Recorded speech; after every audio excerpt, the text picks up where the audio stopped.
फेरोज की माँ आखिरकार अपने बेटे की जिद के आगे झुक जाती हैं और फैसला कर लेती हैं कि अगर उसे संजय ही पसंद है तो वह उसी का रिश्ता लेकर उसके घर जाएंगी।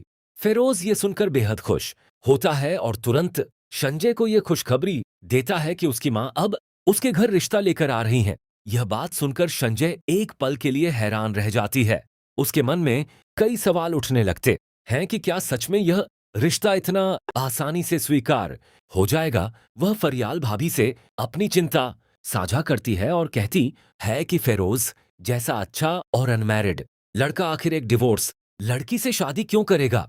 फरियाल उसे बहुत समझदारी से समझाती है और उसका हौसला बढ़ाती है कि अगर कोई उनकी पसंद को नहीं अपनाता तो नुकसान उनका ही होगा, क्योंकि संजय जैसी समझदार और सच्ची लड़की फेरोज को दोबारा नहीं मिलेगी। फरियाल की यह बातें संजय के दिल में आत्मविश्वास भर देती हैं और वह खुद को पहले से ज्यादा मजबूत महसूस करने लगती है।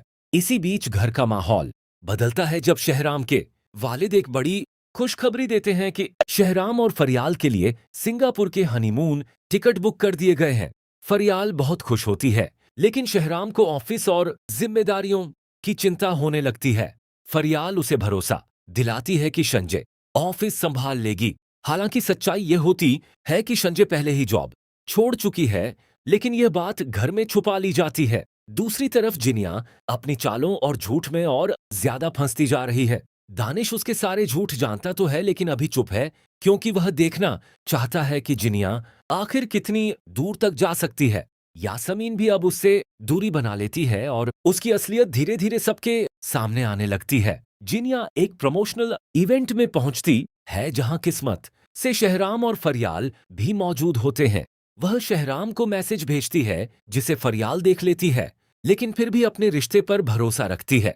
बाद में जब फरियाल वॉशरूम जाती है तो वह खुद शहराम को जिनिया को सख्ती से जवाब देते हुए सुनती है कि वह उसकी जिंदगी से निकल चुकी है और दोबारा संपर्क न करे। लेकिन इवेंट के दौरान जिनिया गुस्से में आकर फरियाल को धक्का दे देती है, जिस पर शहराम तुरंत उसे थप्पड़ मारकर सख्त चेतावनी देता है। अपमान और गुस्से में आकर जिनिया तेज रफ्तार में गाड़ी चलाती है और उसका एक्सीडेंट हो जाता है। हॉस्पिटल में दानिश पहुंच जाता है, लेकिन उसके दिल में शक और गहरा हो जाता है कि जिनिया की कहानी उतनी साफ नहीं जितनी दिखती है। उधर फेरोज की मां संजय के घर रिश्ता लेकर आती हैं, लेकिन शुरू में उनका रवैया ठंडा और नापसंदगी भरा होता है। फरियाल इस रिश्ते को रोक देती है और साफ कहती है कि अगर मां की रजामंदी दिल से नहीं है तो ऐसा रिश्ता आगे नहीं बढ़ाना चाहिए। उसकी समझदारी सबको प्रभावित करती है और धीरे धीरे फेरोज की मां का नजरिया भी बदलने लगता है।